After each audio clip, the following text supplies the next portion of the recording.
Loading. System update. You are now part of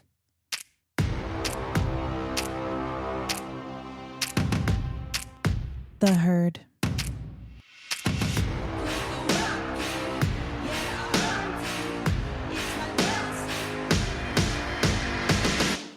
Hello, and welcome back to Loading Her. This is episode 2. I'm going to share my story with you guys today. How's everybody today? So, I hope you're all doing well. I am good. I have been going back and forth on what I should make my second episode about, and I've been trying to decide if I want to tell my story, and I've decided that I am going to talk about what happened. It's a part of where I am today. And it is my survival story. I'm going to start with that. I am going to start with giving a trigger warning. Today's episode will contain physical violence, emotional abuse or manipulation, domestic violence, and talk about PTSD and trauma. This is my I survived story. It's not a story about how I survived one particular event, even though there is one main event that I think got me to feel more like a survivor, even though I do think that I am a survivor in many different ways. My parents had a hard, terrible divorce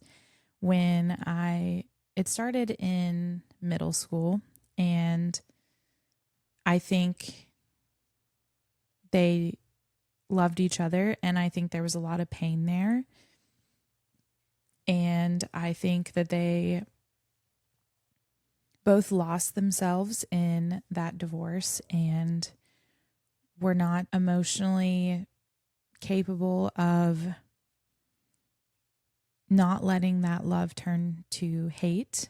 And so starting off in my childhood, I thought that love was volatile. I thought that people that loved each other, much like the movies, it is this desperate,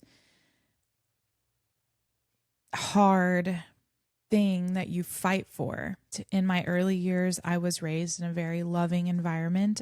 We were raised through a church, and I was homeschooled through a church, and I do believe that it was a loving environment at one point. And I think towards the end, things got dirty, and that is their story to tell. It's that I'm not going to get into the details of their divorce, but it definitely taught me at a young age that love was this hard thing that felt like you couldn't live without it and that you had to fight for it, and love was painful.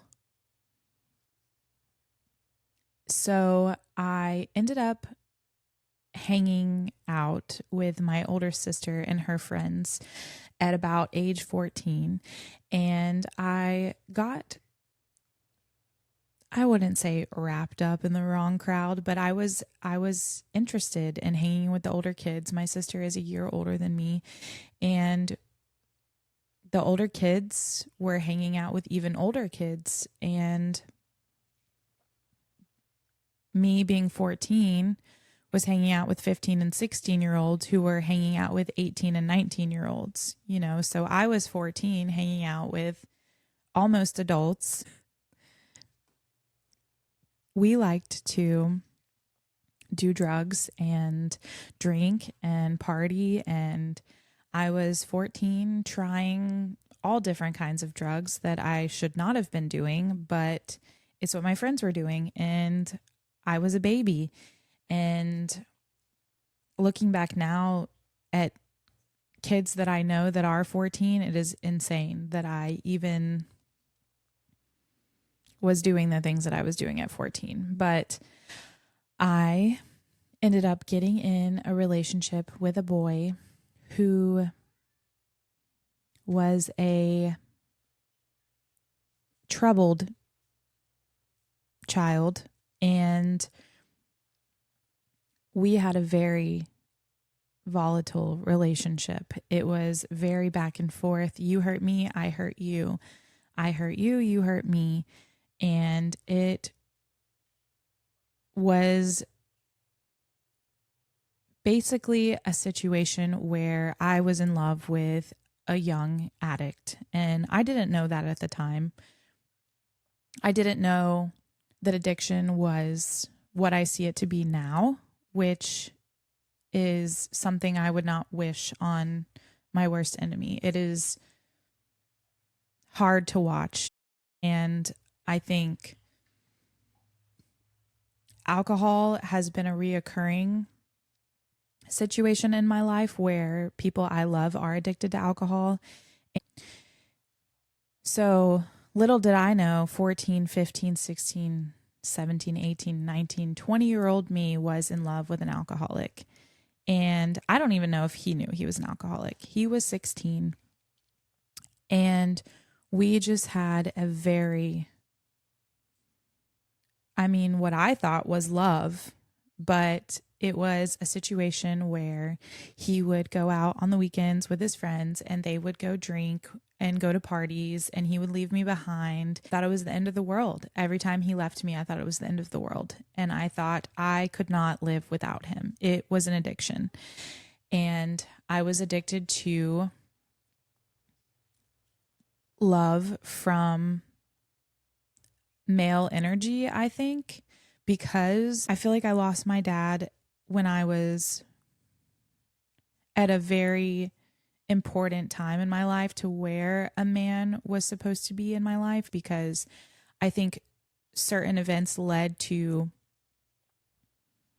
me and my sister pushing back. We can live on our own. We can do anything we want because we have each other, and y'all can't tell us what to do. And it also got to a point where my parents had their own shit that they were dealing with. So I substituted the love that I needed from my dad for the love I thought I was getting from this boy. And looking back now, I still have nightmares about it. It was hard to stand up for myself. It was hard to really even know my worth, because I was not something that was worth this boy fighting for. I was something that it felt like he just played with, and he liked getting reactions out of me, and he liked when I felt insecure. So I went into my high school years very insecure, not knowing that I had value and that I was pretty and that I was whatever a young girl is supposed to be feeling at the time. My worth was very, very low, self-worth at this time. And I think this boy that I loved, I don't know if it was from a vindictive place in his heart or if he just doesn't know how to love. I don't know. But obviously we don't talk anymore. I ended up moving to Florida because of this boy when I was 20 years old, away from my family. I had never lived on my own away from family. I had moved in with my sister and with him and his family at a young age, and it was just very unstable. My freshman year of high school, I met my best friend, and we're still friends to this day, Nicole, and she was a senior at the time, and her and I go through a lot of the same things and still to this day do, which is crazy. But with her, I had a little bit of stability because I started hanging out with different people outside of my high school group of friends. I started hanging out with her friends who were also older than me, but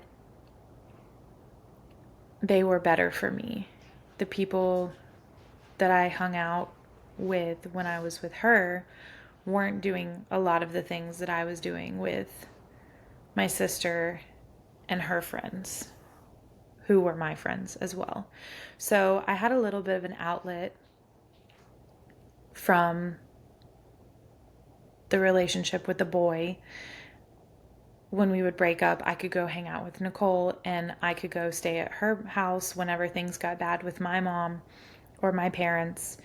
And at one point, I didn't have a phone and was able to join her family's phone plan. So I got to see what a healthy home life looked like, but also I got to be a part of a healthy home life at her house. And that gave me a lot of safety that I didn't feel like I had. And it gave me a little bit more trust in adults, because at the time, a lot of the adults in my life were not good examples of what I wanted to be when I became an adult. So I learned a lot from her and her family and her mom, and how they all stick together even to this day and are close. And I learned a lot from them, and I continue to learn a lot from my relationship with Nicole. And although I moved to Florida and her and I have lived apart more than we've lived together, we still keep a very close friendship. I think the boy moved me to Florida to separate me from my relationship with my sister and my relationship with Nicole and these strong women in my life that stood up for me a lot. And they say that abusers pull you away from the people that love you and isolate you so they can control you. And I do think essentially that that was what was happening. So although I was not alone and still had these people in my life, I was far away from them. So I did not feel as strong and as brave because I didn't have my tight-knit group of women in my life every day like I did back home, where they were always by my side, standing up for me, making me feel safe, helping me realize that I'm not crazy and that I'm not over here acting like, I don't know. Whenever you are in an abusive relationship and somebody psychologically abuses you, you struggle to trust your instincts and to trust yourself, because this person is making you believe that your instincts are wrong. And this person is making you think that you're crazy when you're not, and your instincts are right, and it's just making you feel like you can't trust yourself. And that, I think, is the worst feeling. So I moved to Florida, and looking back now, I am happy that I did, because it brought me to where I am today.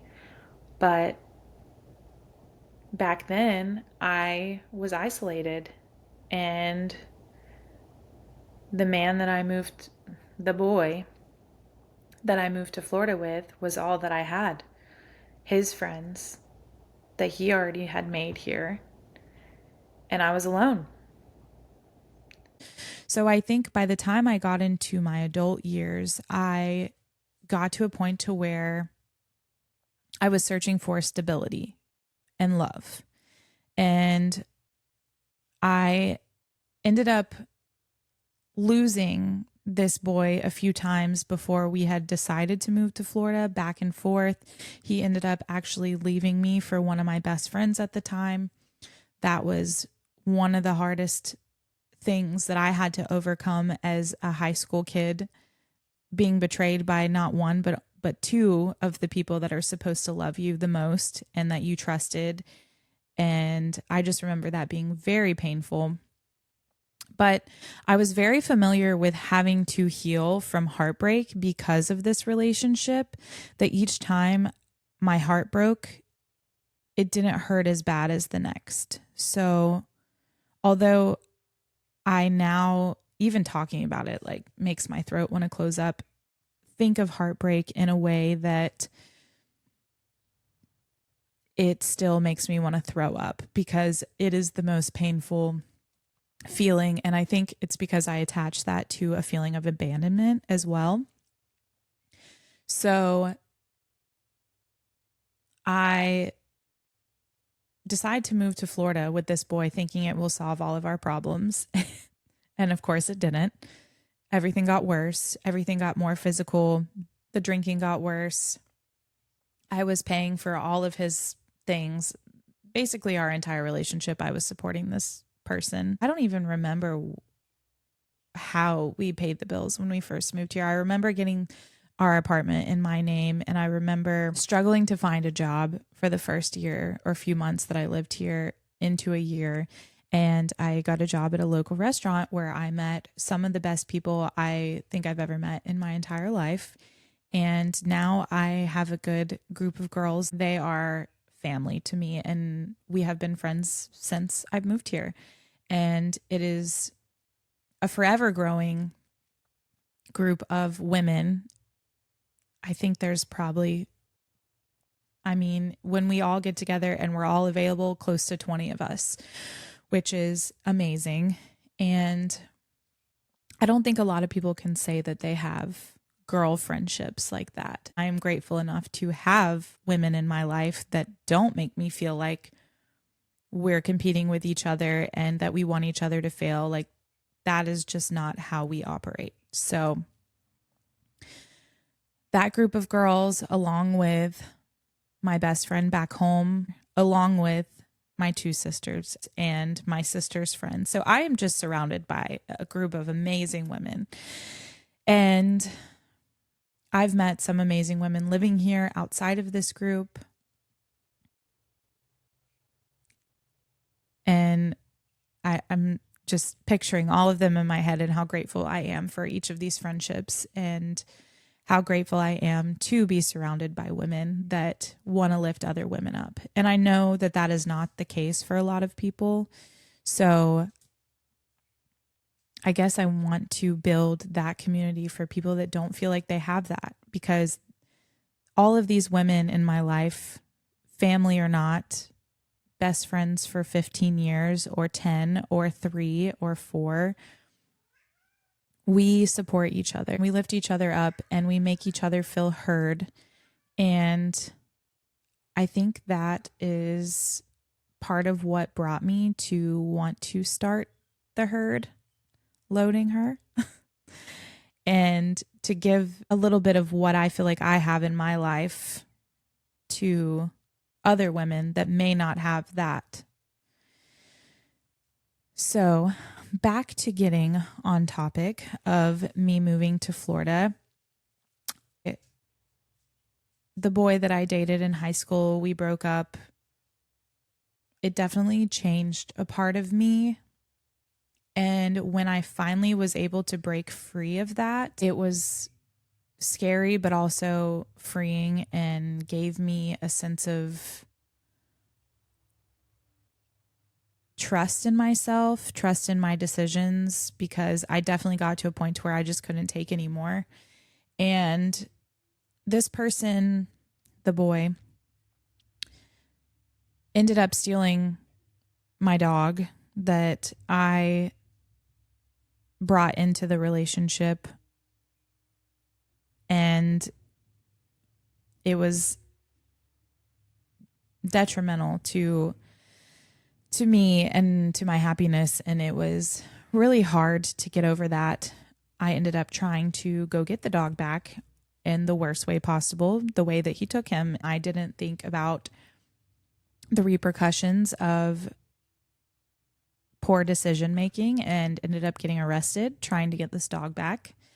I ended up never getting this dog back and having to love him from afar, the dog.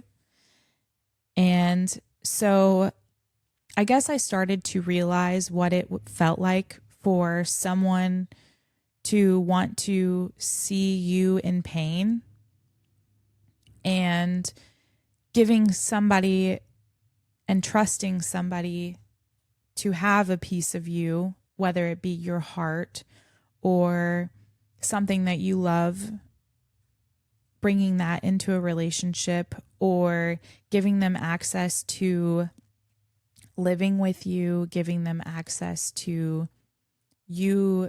I mean, it's financial abuse, it's physical abuse, it's emotional abuse. This person would break things that I worked hard to buy because I didn't have parents that bought me stuff. I worked to buy my things. I worked to have the car that I had.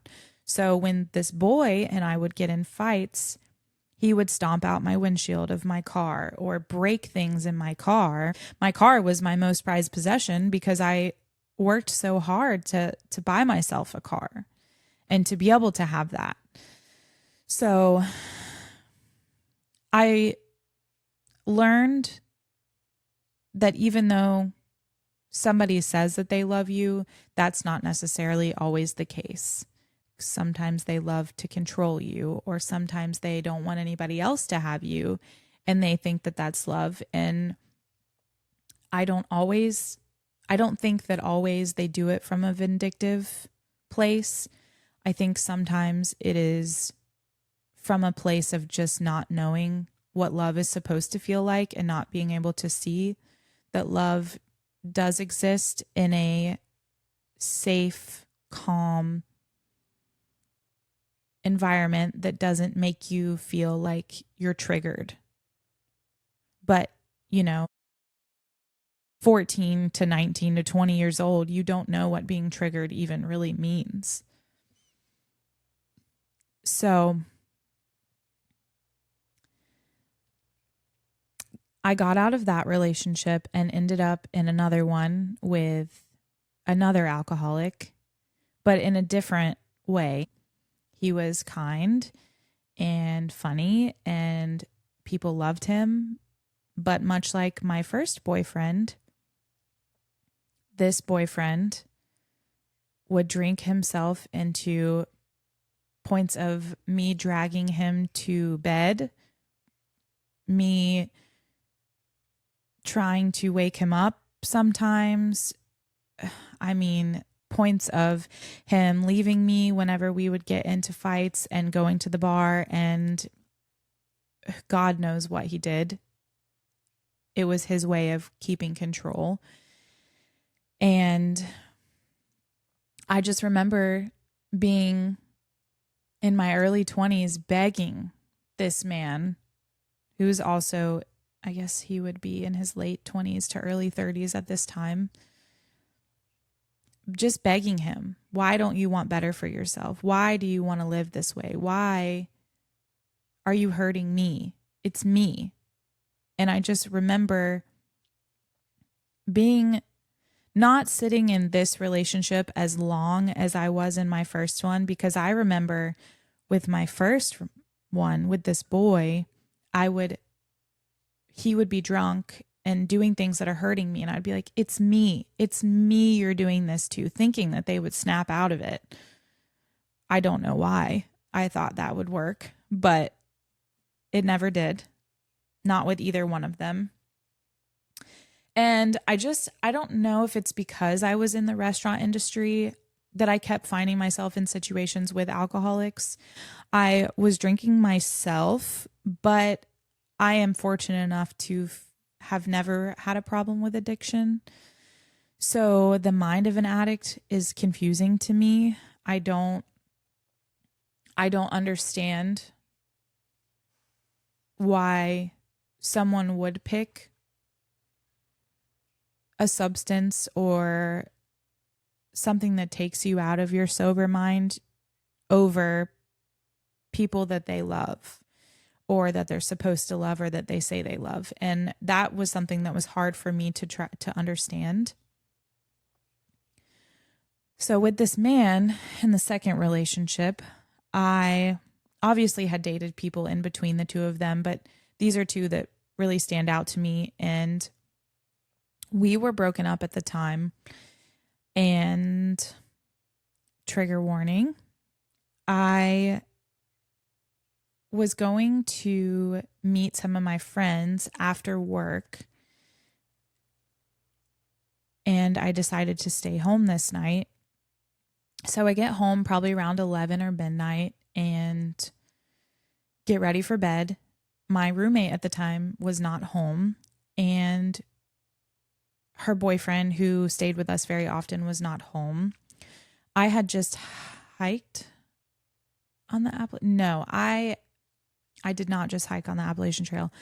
I had just gone on a van trip with a friend of mine, and my mom had my dog a different dog that I ended up getting later on in my life. So she was in Arkansas, and my roommate's boyfriend just got an apartment. So they were at his house with her dog. So I was home alone, and I decided to go to sleep. And I wake up, first of all, thinking I'm in a dream with somebody on top of me, and I can feel they're holding my face, my cheeks, I guess trying to keep my mouth closed, trying to keep me from screaming. And this person on top of me is punching me in the face, I guess in close to my temple, because I ended up having a fracture in my cheek. And I can't see anything. So I'm thinking I'm in a dream, and I'm like, ow, this hurts. I remember thinking like, ow, ow, ow, this is not a good dream. What is happening? Usually I realize when I'm dreaming. Sometimes I will wake up and be like, oh, thank God that was a dream. Or I'll have a lucid dream where I know that I was dreaming, and I'm like, oh, I want to go back to that dream.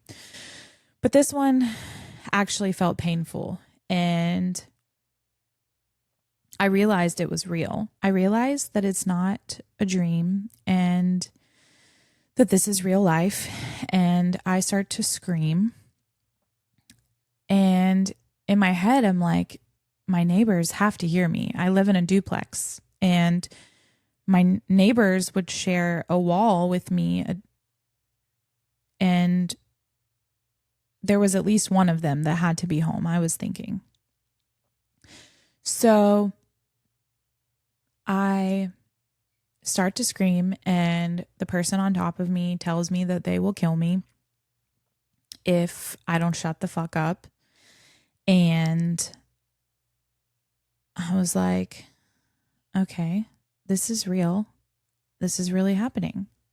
And so something inside of me switched. I felt myself starting to pass out from the blows to my face.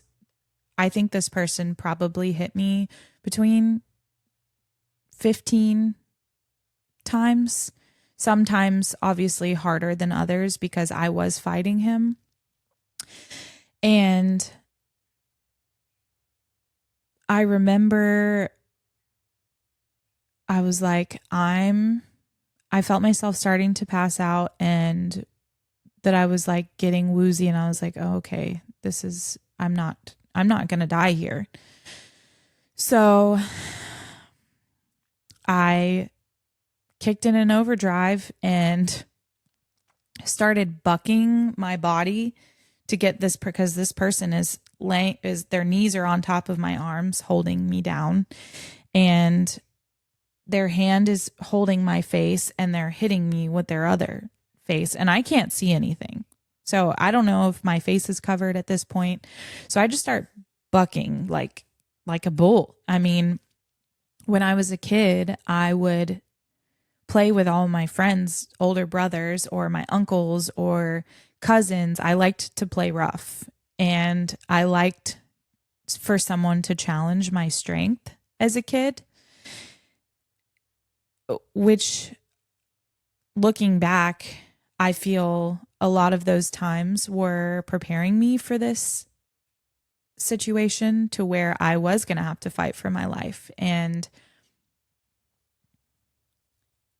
this method of bucking somebody off of me was something that I did with a lot of my friends' older brothers, because you know how an older brother sits on top of you and just messes with you or like pokes your face or whatever. So for some reason, that was my way of getting him off me.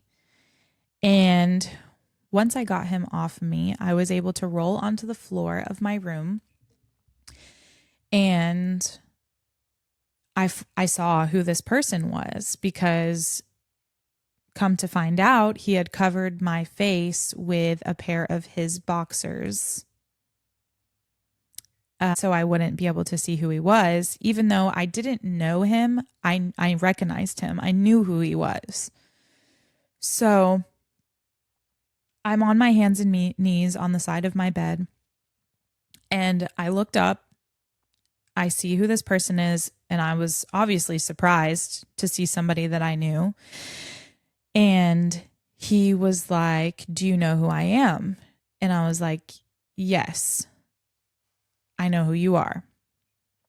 And I said, "Why are you doing this to me?"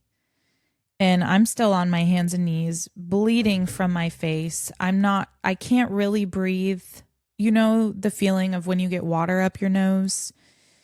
That is similar to the feeling that I had because my nose was so full of blood that I couldn't breathe out of it. And there was blood everywhere. So once I asked him why he was doing this to me, he looked at me and he was like, "Because I'm a terrible person and I deserve to be punished." And it was like he had a darkness in his eyes at that time. And then something switched, and it was like he noticed that I was bleeding, and he was like, "Oh my God, you're bleeding. Let me help you. What can I do for you? Can I get you a towel?" It was like he realized that he lost control of the situation.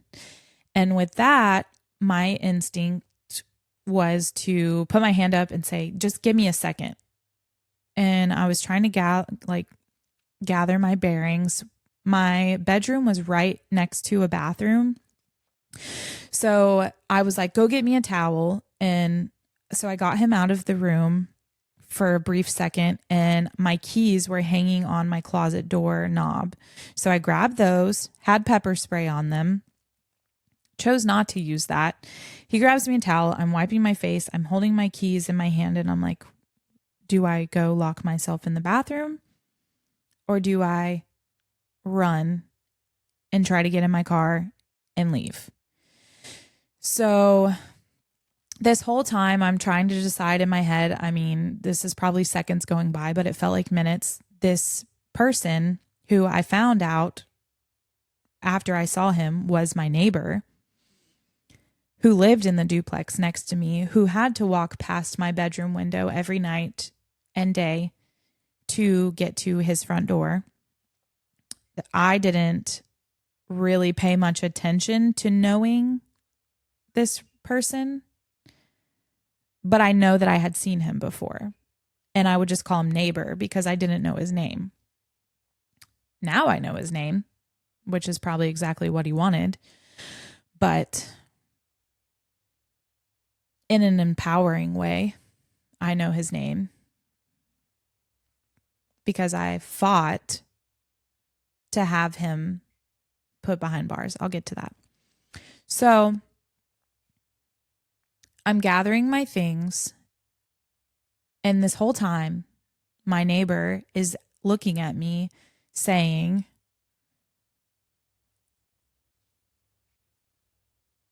"Are you okay? Are you okay? What do you need? Do you need something?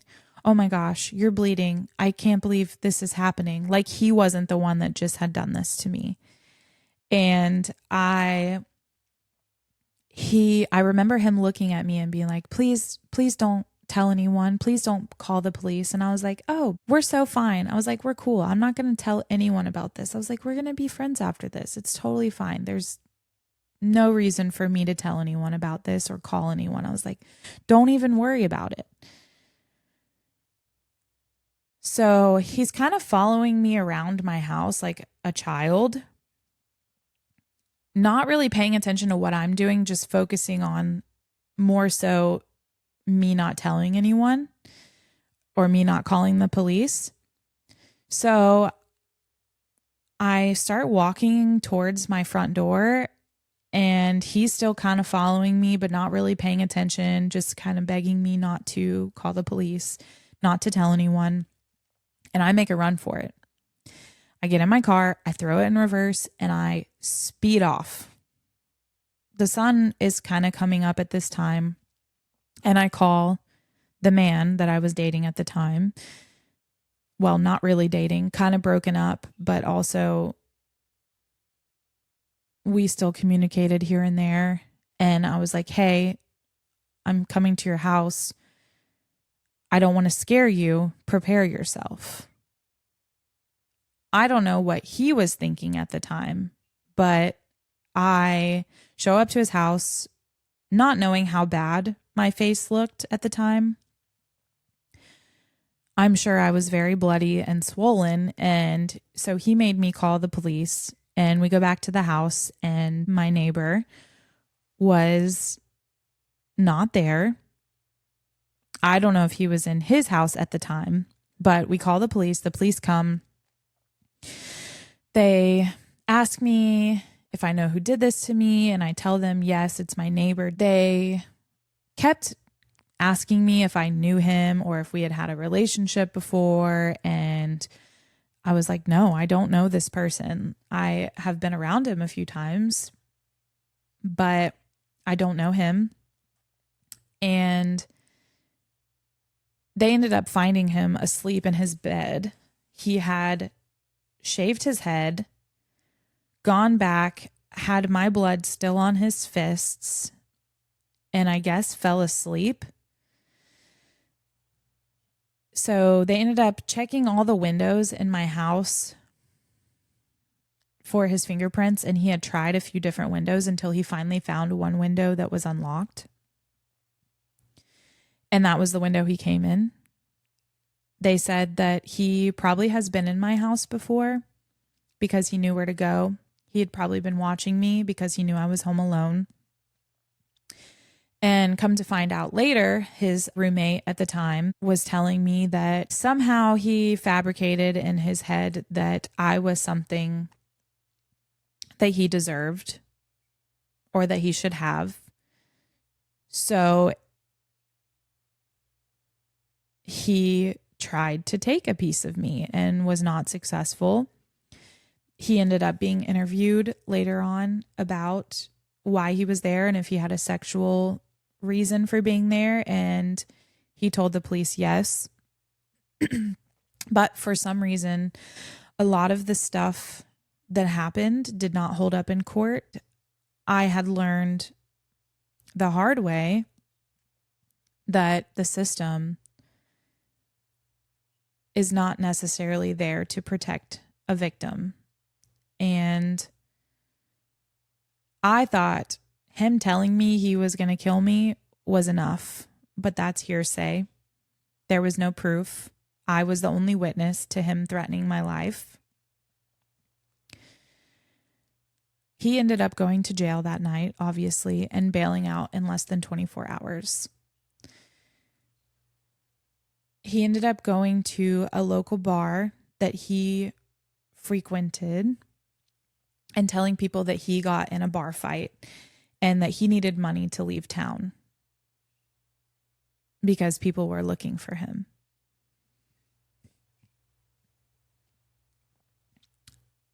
The bar fight that he got into was him attacking me in my sleep. And he probably thought that people that loved me were going to be looking for him. But at this bar, people gave him money to get out of town. People drove him to get out of town. Them unknowingly doing so, hopefully, is what I think, is that they unknowingly did all of this to help him, not knowing that he had just done all of this to me. So,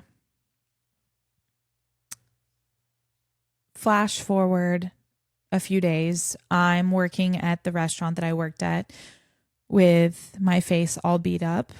I had 2 black eyes. I took off a little bit of work, but I was supporting myself. I couldn't take off work and not have money to pay my bills. I was finally living on my own. I was finally in a place where I had thought that I was safe. I mean, I was a little carefree 22-year-old girl with dreadlocks living on the beach. I didn't think that anyone would hurt me. I thought that the energy that you give off into the world is the energy that you receive back. I thought that the world was more forgiving and a safer place than it was. And I learned that the hard way is not the case.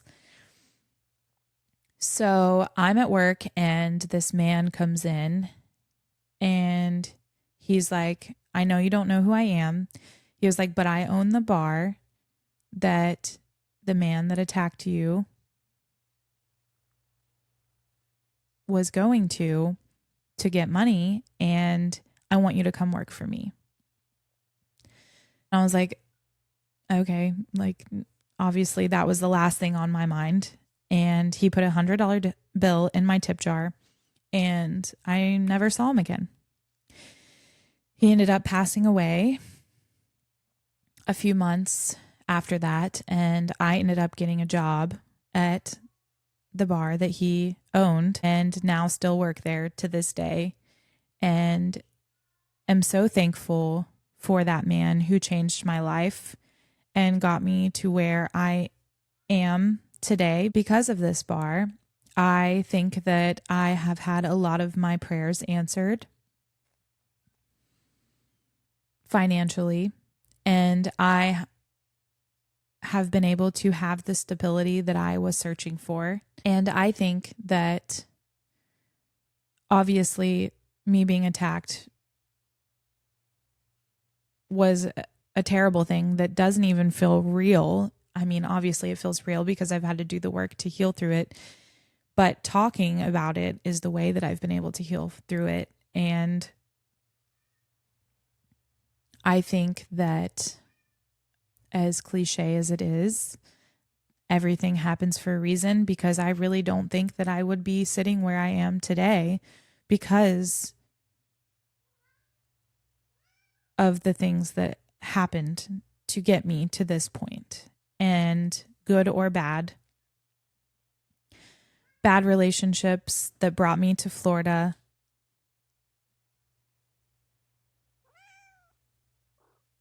bad situations that got me the job at the bar. I think the whole point is, yes, bad things happen, but it's not about the bad things that happen to you. It's about what you do with it. And with the court case, I made sure the judge saw pictures of me and what he had done to my face. Because 3 years later, we're going through court. His whole family is sitting there while he's talking about how he has a drinking problem and he needed to go to rehab. And that's why he did everything that he did. But I'm sitting there like normal people with a drinking problem. Here's that drinking problem thing again. don't do what you did. You're a predator. You preyed on me and you hurt me physically, emotionally. I felt unsafe in my home. I ended up staying in a relationship with a man that would look at me and say, I can't believe we're still doing this, when I had to stay at his house to feel safe. Longer than he thought that I should have been doing that. I think in some ways I found my strength and my voice through this. But in other ways, I lost faith in men. I think it was a lot of situations that had finally got me to this point to where I felt like I could not trust men. And it was because I, besides my dad, hadn't really ever met a man that was trustworthy, that was not there to hurt me. And obviously, unknowingly, I think that my dad hurt me. I don't think he did it on purpose, but I think I definitely got to a situation to where I couldn't trust men. And I think working in the bar doesn't help. Seeing how men handle themselves, how men carry themselves, it just got me to a place where I really just felt like there weren't any good men out there. So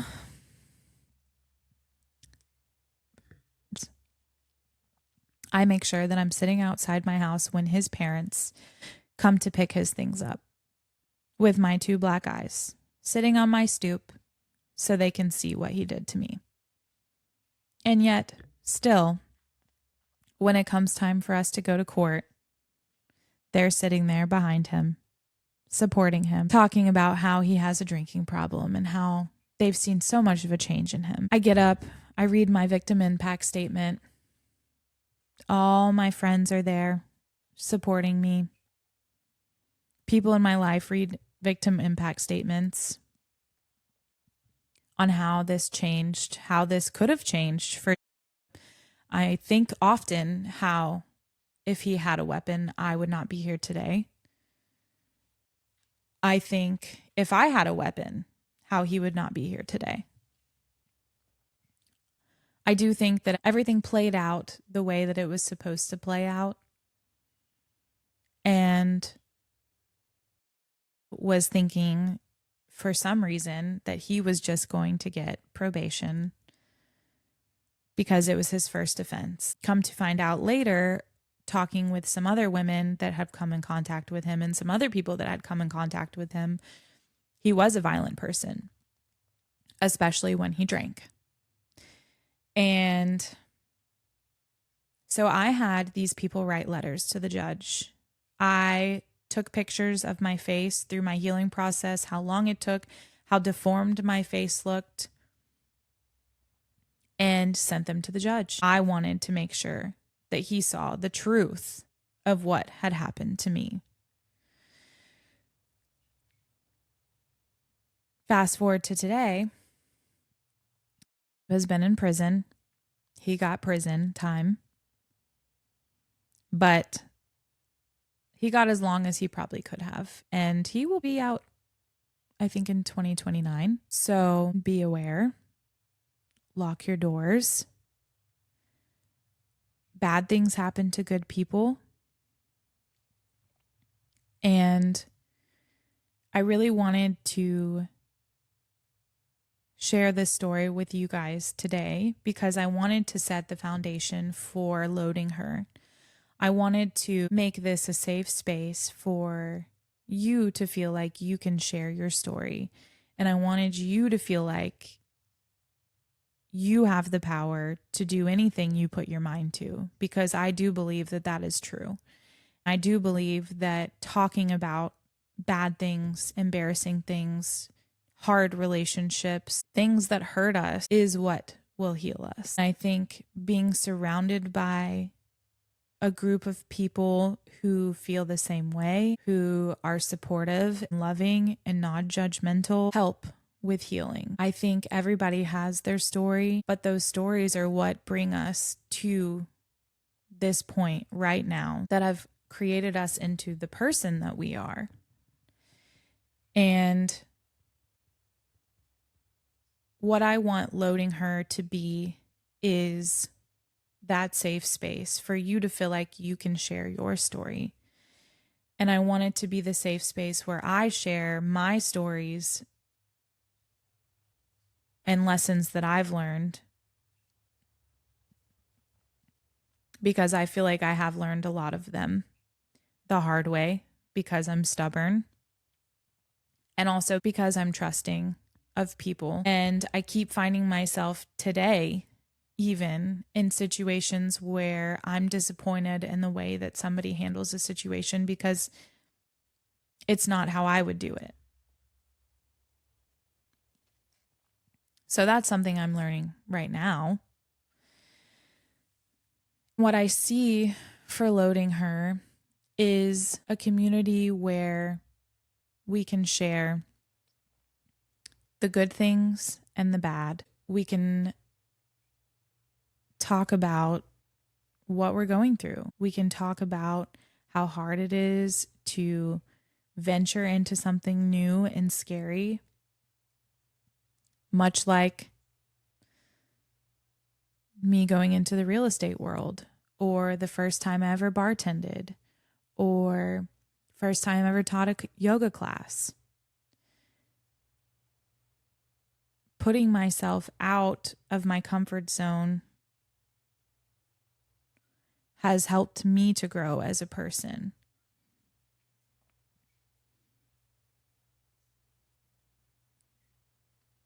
I think Loading Her is about us hearing each other and hopefully learning from each other's mistakes, or even feeling a sense of community, like there are other women out there going through some of the similar things that I'm going through. Feelings of insecurity, feeling like I wasn't good enough, like I wasn't pretty, like I wasn't skinny, like I wasn't, all of these things that we go through as women that are real. Being in abusive relationship after abusive relationship. I finally made a promise to myself that I was going to find someone that did not partake in drinking as a hobby or a way to relax or a way to cope. And I prayed for that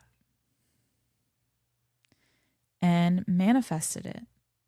And now today I sit here in a relationship with a man that makes me feel all of the things that I feel like I was searching for when I was with all of the wrong people, letting all of the wrong people treat my body the way they wanted to, because I wanted love so bad that I let people in that shouldn't have been let in. And I let people, men especially, treat me the way they thought that I wanted to be treated, or whatever I thought that I could do to make someone love me. I let them treat me that way. And sitting here now in a relationship that is not detrimental to my happiness, sitting here in a place where I have found my voice and my safety in myself before finding this relationship, doing the work to be alone, to live alone, to find a sense of security in myself, and then love someone when I was ready. I look forward to coming home every day. It is the love that I feel like I had manifested for myself. I feel so grateful to have the love that I have now with the man that I'm with now. But it took a lot of work for me to get to a point to where I was able to receive that love, for us to learn how to love each other the way we needed to be loved, because we definitely did not have an easy go in the beginning. But I believe that we found our flow and we figured out that this is the person I want to be with. This person is my best friend. And it doesn't feel like the other relationships where I'm scared to go to a party with him, worried if he's going to have too much to drink and get abusive with me in front of my friends and family. That was something that I worried about before. With all of that being said, there's a lot that I have had to overcome because of these people that I let into my life that didn't know how to treat me, that I didn't teach them how to treat me. I have had to learn how to live with social anxiety. I have had to learn how to live with panic attacks that don't happen as often as they did before. But because of these people that took pieces of me and I let them, not always, some of them stole pieces of me, but a lot of them I let them take these pieces of me. And I hope that somebody who is possibly in an abusive relationship with an addict, or somebody that is too scared to go down to the courthouse and file something to protect themselves or to protect other women later on,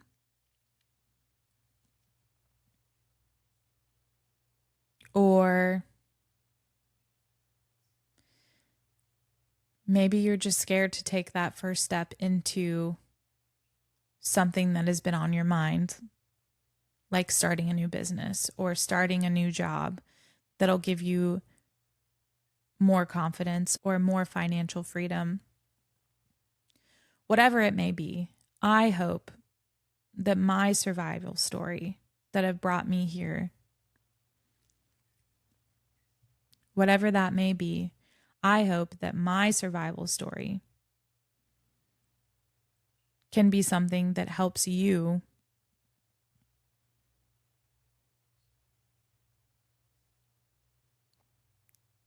do something for your future, that helps you share your story and heal through your trauma, that helps you be brave. And I think that is the moral of my episode today. I think that is another reason that I am starting Loading Her, because I think that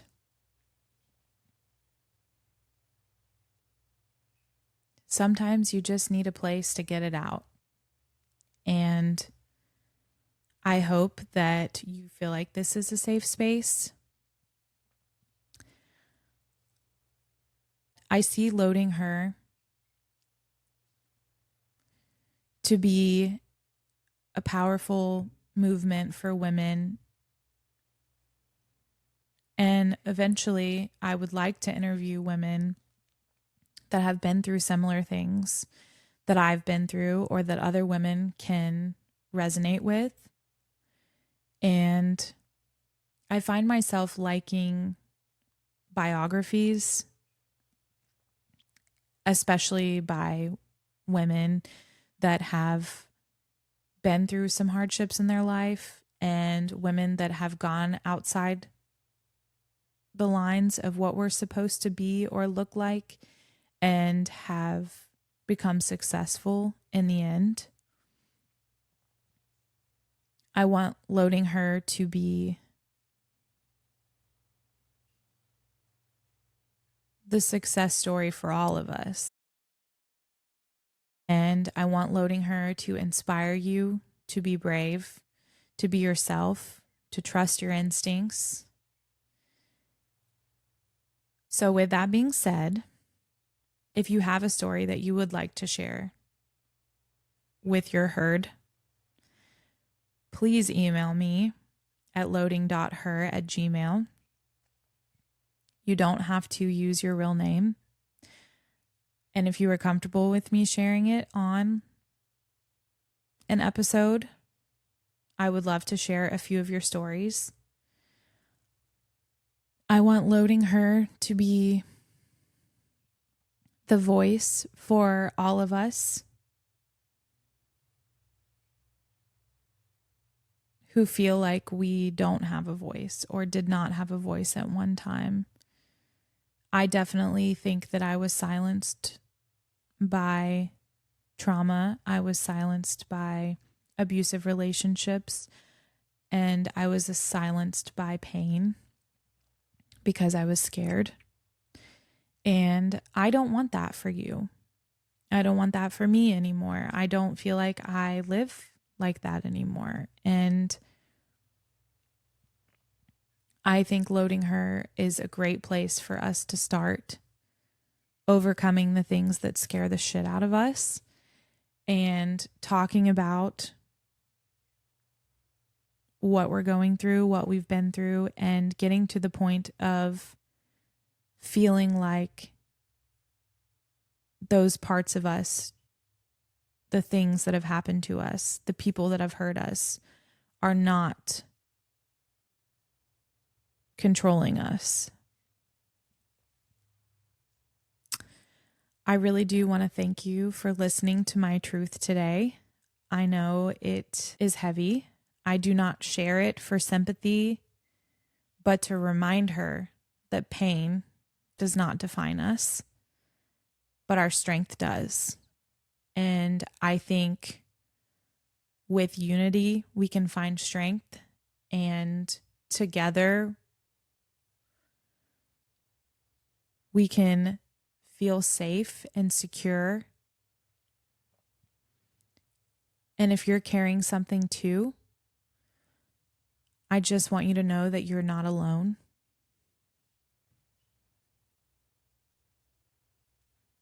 And that we will rise together. And we will keep loading her. Thank you so much for being here today. Please write in to me. I want you to be a part of this experience with me. Loading.her@gmail.com. Thanks for being a part of my herd. I love you guys. We'll talk soon.